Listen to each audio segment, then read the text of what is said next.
Hello दोस्तों, डीएलवी news पर आपका स्वागत है। आज हम बात करेंगे देश दुनिया की 25 बड़ी खबरों के बारे में। उससे पहले आपसे अनुरोध है, अगर आपने हमारे चैनल को अभी तक सब्सक्राइब नहीं किया तो प्लीज़ चैनल को सब्सक्राइब ज़रूर करें और हाँ, वीडियो को अंत तक ज़रूर देखें और कमेंट में ये भी बताएं ये वीडियो आप किस शहर राज्य से देख रहे हैं। तो चलिए नज़र डालते हैं आज की तमाम बड़ी खबरों पर।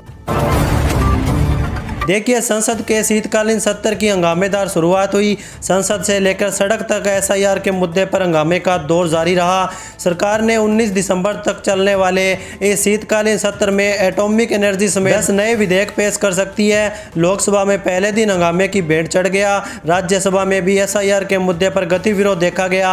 हालांकि हंगामे के बीच राज्यसभा की कार्यवाही जारी रही। वहीं देखिए अगली बड़ी खबर, महाराष्ट्र में कुछ जगहों पर आगामी निकाय चुनाव स्थगित होने पर मुख्यमंत्री देवेंद्र फडणवीस ने नाराजगी जाहिर की है। उन्होंने राज्य निर्वाचन आयोग की तीखी आलोचना करते हुए कहा कि निर्वाचन आयोग का चुनाव स्थगित करने का फैसला पूरी तरह से गलत है। पैठण में मीडिया से बातचीत करते हुए सीएम ने कहा कि अंतिम समय में चुनाव स्थगित करना उन उम्मीदवारों के साथ अन्याय है जो नामांकन की पूरी प्रक्रिया पूरी कर चुके हैं। वहीं मुख्यमंत्री फडणवीस ने कहा विचाराधीन याचिकाओं के चलते कुछ जगहों पर निकाय चुनाव स्थगित करने का फैसला अन्य उम्मीदवारों के साथ अन्याय है। मुख्यमंत्री ने निर्वाचन आयोग के चुनाव स्थगित करने के फैसले की वैधानिकता पर सवाल खड़े कर दिए। सीएम ने कहा, मुझे नहीं पता कि निर्वाचन आयोग किससे सलाह ले रहा है, लेकिन जहां तक मुझे कानून का पता है, अगर कोई अदालत गया तो इसके चलते चुनाव स्थगित नहीं किए जा सकते। राज्य निर्वाचन आयोग ने मंगलवार को होने वाले निकाय चुनाव को कुछ जगहों पर स्थगित कर दिया है। इसी के साथ दोस्तों देखिए अगली बड़ी खबर, संसद के शीतकालीन सत्र की हंगामेदार शुरुआत हुई। एसआईआर के मुद्दे पर विपक्ष का हंगामा हुआ। प्रधानमंत्री नरेंद्र मोदी द्वारा विपक्ष पर ड्रामा नहीं डिलीवरी के तंज पर समाजवादी पार्टी के राष्ट्रीय अध्यक्ष और सांसद अखिलेश यादव ने तीखा पलटवार किया। उन्होंने कहा कि वोटर लिस्ट में सुधार यानी कि एसआईआर की प्रक्रिया को गंभीरता से किया जाना चाहिए, न कि इसे एक ड्रामा समझा जाए। अखिलेश यादव ने यह भी सवाल उठाया कि क्या बीएलओ बूथ लेवल ऑफिसर जो है उनकी मौतें भी एक ड्रामा है। चलिए अगली खबर देखिए, कांग्रेस सांसद प्रियंका गांधी वाड्रा ने सरकार पर संसद में चर्चा से बचने का आरोप लगाया। उन्होंने कहा कि सरकार किसी भी मुद्दे पर संवाद करने के लिए तैयार नहीं है, जिससे सदन का सुचारू रूप से चल पाना कठिन हो रहा है। कांग्रेस नेता प्रियंका गांधी वाड्रा ने प्रधानमंत्री नरेंद्र मोदी पर निशाना साधते हुए कहा कि लोगों से जुड़े मुद्दे उठाना ड्रामा नहीं है, लेकिन उन पर चर्चा न होने देना ड्रामा है।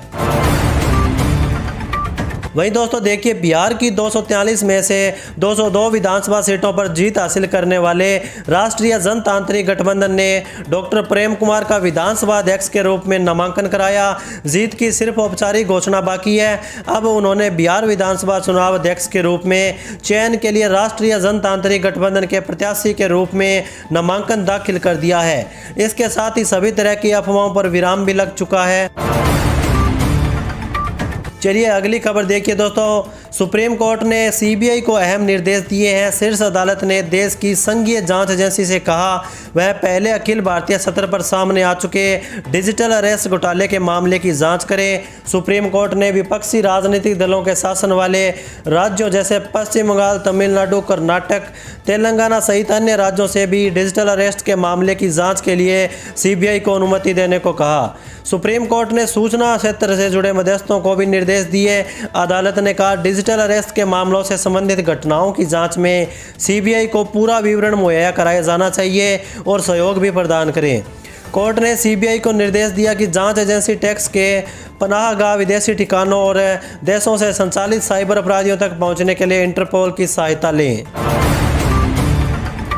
चलिए आगे बढ़ते हैं अपन खबरों में। देखिए, सुप्रीम कोर्ट ने दिल्ली और एनसीआर वायु प्रदूषण संकट पर संज्ञान लेते हुए सुनवाई की है। इस दौरान मुख्य न्यायाधीश ने कहा कि मेरे मित्र का कहना है कि मामले की सुनवाई केवल सूचीबद्ध होने से ही इसमें वायु गुणवत्ता सूचकांक सुधार हो सकता है। यह जरूरी है कि हम इसे 3-4 महीने बाद सूचीबद्ध करने के बजाय नियमित रूप से सुने।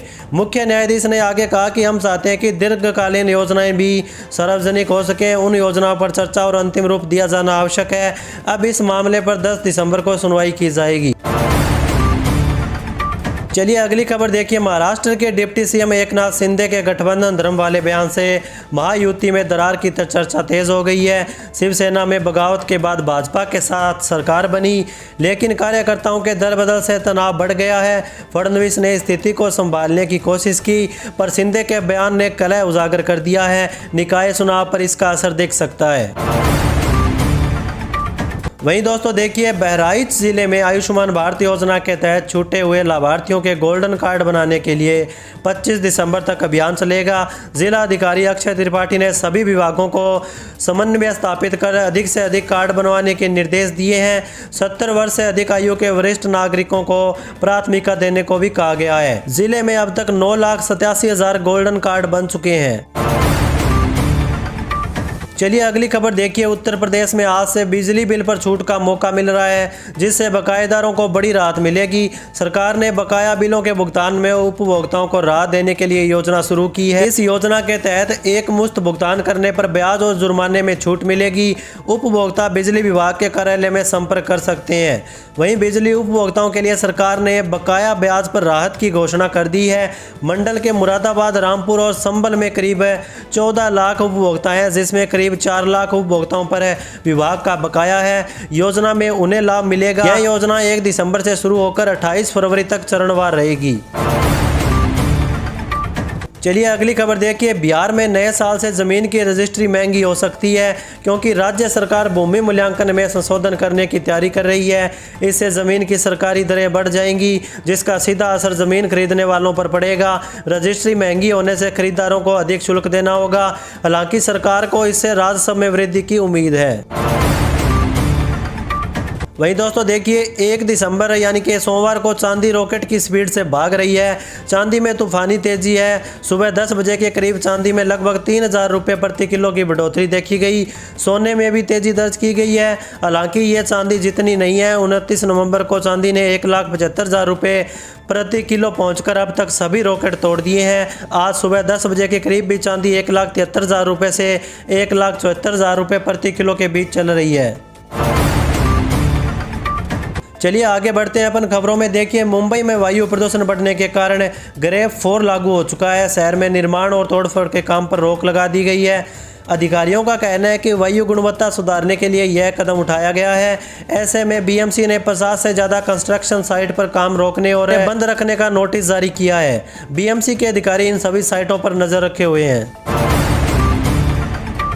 वहीं देखिए दोस्तों, अगली बड़ी खबर। भारत सरकार ने सभी स्मार्टफोन कंपनियों को नए फोन में संचार साथी ऐप प्रीलोड करने का निर्देश दिया है। इस ऐप के माध्यम से यूजर संदिग्ध कॉल की रिपोर्ट कर सकते हैं, IMEI नंबर चेक कर सकते हैं और चोरी हुए फ़ोन को ब्लॉक कर सकते हैं। सरकार का कहना है कि यह ऐप साइबर सुरक्षा के लिए महत्वपूर्ण है और इससे चोरी हुए फ़ोन को ढूंढने में मदद मिलेगी। तो वहीं दोस्तों देखिए, महाराष्ट्र में लोकल बॉडी के चुनाव शुरू हो चुके हैं। इसमें 242 म्यूनसिपल काउंसिल और 46 नगर पंचायतों के लिए वोटिंग होनी है। यह सुप्रीम कोर्ट द्वारा तय 3 लेवल प्रोसेस का पहला फेज है।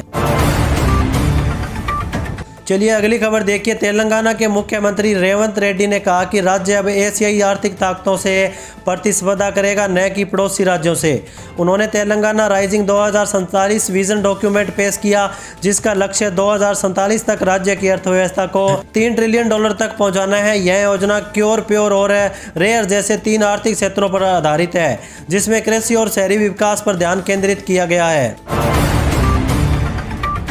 वहीं दोस्तों देखिए, सुप्रीम कोर्ट ने बांग्लादेश से आए उत्पीड़ित हिंदू, जैन, बौद्ध और अल्पसंख्यक समुदायों को SIR में शामिल करने की मांग वाली याचिका पर चुनाव आयोग, केंद्र सरकार और पश्चिम बंगाल सरकार को नोटिस जारी किया। ये याचिका NGO आत्मदीप ने दाखिल की है। इस मामले में याचिकाकर्ता का आरोप है कि उन्होंने 2014 से पहले नागरिकता के लिए आवेदन किया था, लेकिन अब तक कोई कार्रवाई नहीं हुई। याचिका में कहा गया क्योंकि वे बांग्लादेश में धार्मिक उत्पीड़न का सामना कर चुके हैं, इसलिए उन्हें नागरिकता मिलनी चाहिए। चलिए अगली खबर देखिए। प्रधानमंत्री नरेंद्र मोदी ने संसद के शीतकालीन सत्र की शुरुआत से पहले संसद के हंस द्वार पर मीडिया को संबोधित किया। उनका पूरा भाषण विपक्ष के रवैये, सदन की कार्यवाही में लगातार हंगामे और नई पीढ़ी के सांसदों को बोलने के अवसर न मिलने पर केंद्रित रहा। प्रधानमंत्री ने कहा, एक तरफ लोकतंत्र की मजबूती और इस लोकतांत्रिक व्यवस्था के भीतर अर्थतंत्र की मजबूती को भी दुनिया बहुत बारीकी से देख रही है। अब भारत ने सिद्ध कर दिया है कि डेमोक्रेसी कैन डिलीवर। जिस गति से आज भारत की आर्थिक स्थिति नई ऊंचाइयों को प्राप्त कर रही है, विकसित भारत के लक्ष्य की ओर जाने में ये हमसे नया विश्वास तो जगाती है, नई ताकत भी देती है।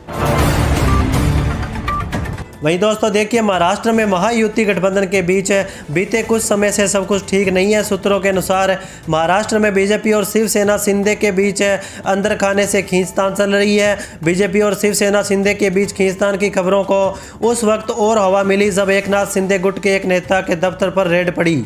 ये रेड सांगोल में शिंदे गुट के विधायक के कार्यकाल को लेकर चुनाव आयोग और स्थानीय अपराध शाखा जांच की है। एकनाथ शिंदे के नेतृत्व वाली शिवसेना के पूर्व विधायक साजी बापू पाटिल के सांगोला स्थित कार्यकाल की चुनाव आयोग के उड़नदस्ता फ्लाइंग स्क्वाड और स्थानीय अपराध शाखा दल द्वारा जांच की गई है।